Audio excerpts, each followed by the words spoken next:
बिस्मिल्लाहिर्रहमानिर्रहीम। अलिफ लाम मीम ज़ालिकल किताबु ला रैब फ़ीह आमन्तु बिल्लाहि सदक़ल्लाहुल अज़ीम व बल्लगना रसूलुन नबियुल करीमुल अमीन व नहनु अला ज़ालिका मिनश शाहिदीन व शाकिरीन वल्हम्दुलिल्लाहि रब्बिल आलमीन। सल्लु अलल हबीब। सारे पढ़िए अस्सलातु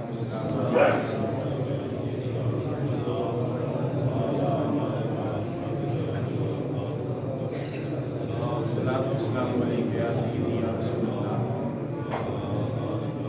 व अला आलिका व सहाबिका या रहमतल लिल आलमीन। आप करीब आ जाए। आप नाराज हैं? आगे आ जाए।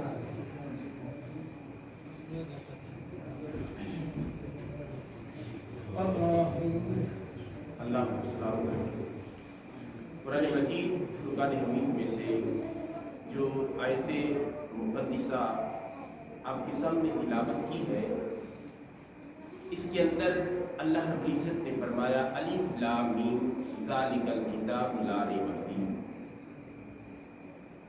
अलिफ लाम मीम ये हरूफ़े मुक़त्तिआत में से है। इधर तवज्जो करो, छोड़ दो। अलिफ लाम मीम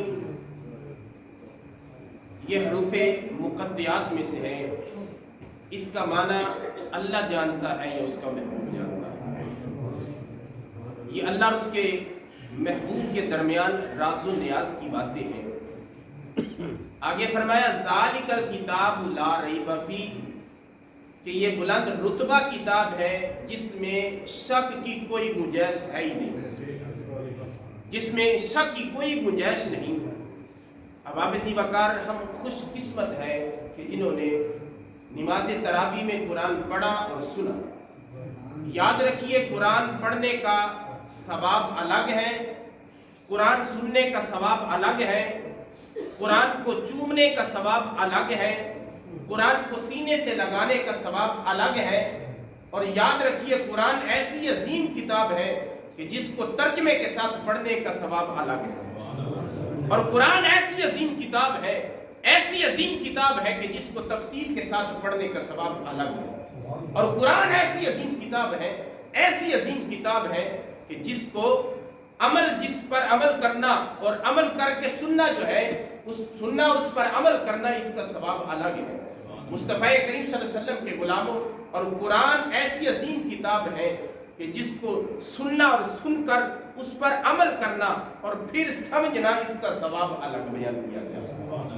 और मुस्तफ़ा करीम सल्लल्लाहु अलैहि वसल्लम के गुलामों, अलिफ लाम मीम ज़ालिकल किताबु ला रैब फ़ीह ये सूरह बकरा की शुरू वाली आयात बय्यिनात हैं। सूरह बकरा के मुतल्लिक तेरे और मेरे करीम नबी सल्लल्लाहु तआला अलैहि वसल्लम ने इरशाद फरमाया कि ऐ लोगों, अपने घरों के अंदर सूरह बकरा की तिलावत किया करो। क्यों तिलावत किया करें? लजपाल नबी ने फरमाया कि सूरह बकरा के अंदर अल्लाह ने बड़ी बरकतें रखी हैं, बड़ी बरकतें रखी हैं। और दूसरी हदीस पाक के अंदर फरमाया, मेरे करीम सल्लल्लाहु तआला अलैहि वसल्लम ने फरमाया कि जिस घर के अंदर सूरह बकरा की तिलावत की जाती है, अल्लाह के महबूब ने फरमाया कि उस घर में शैतान दाखिल नहीं होता, उस घर में शैतान दाखिल नहीं होता। जिस घर में सूरह बकरा की तिलावत की जाए।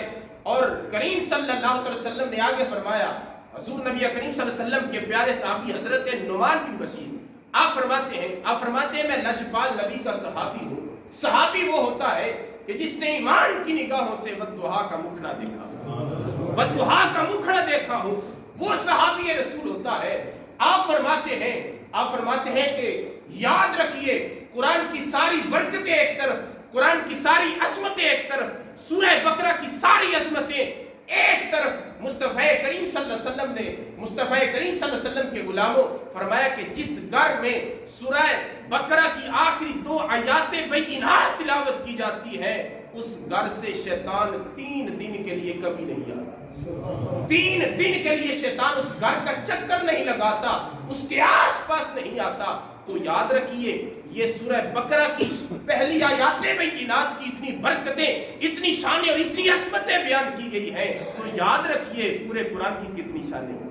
और ये वो कुरान है, ये वो कुरान है। पहले अंबिया कराम हजरत मूसा अलैहिस्सलाम तुरात लेने गए तो कोहे तूर पर गए।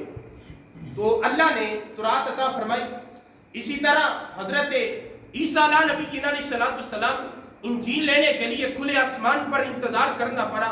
حضرت داؤد علیہ السلام زبور لینے کے لیے آپ کو انتظار کرنا پڑا. لیکن جب باری آتی ہے تیرے اور میرے کریم نبی صلی اللہ علیہ وسلم کی، میرے کریم نبی کی جب باری آتی ہے، اللہ نے فرمایا اے میرے حبیب، تجھے پہاڑوں پر جانے کی ضرورت نہیں ہے، تجھے کھلے آسمان کے نیچے انتظار کرنے کی ضرورت نہیں ہے. محبوب تو بولے گا تو میں قرآن نازل کروں گا، محبوب تو چلے گا تو میں قرآن نازل کروں گا. فرمایا محبوب تو بیٹھے گا تو میں قرآن نازل کروں گا، تو مکے میں ہوگا تو قرآن تیرے پیچھے جائے گا، تو بدر میں جائے گا تو قرآن تیرے پیچھے جائے گا، تو مکے میں جائے گا تو قرآن تیرے پیچھے جائے گا. فرمایا محبوب تو بدر کے اندر جائے گا، قرآن پھر بھی تیرے پیچھے جائے گا. فرمایا محبوب یاد رکھیے پہلے انبیاء انتظار کرنا پڑا، لیکن محبوب تجھے انتظار نہیں کرنا پڑے گا. محبوب جہاں جہاں تو جائے گا وہاں تیرے قرآن پیچھے جائے گا، وہاں قرآن پیچھے جائے گا. فرمایا محبوب تو حجرے میں جائے گا،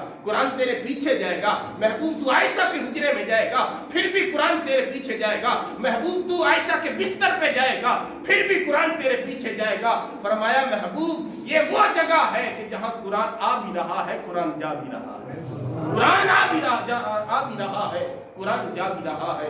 اس لیے ہمیں قرآن کی کثرت کے ساتھ تلاوت کرنی چاہیے. اور میں مبارکباد استاد محترم کو پیش کرتا ہوں کہ اللہ رب العزت ان کو مزید عزت عطا فرمائے. اللہ رب العزت آپ کا سایہ ہمارے سروں پر دائر قائم اور دائم رکھے. اللہ رب العزت آپ کو صحت و تندرستی والی لمبی زندگی عطا فرمائے.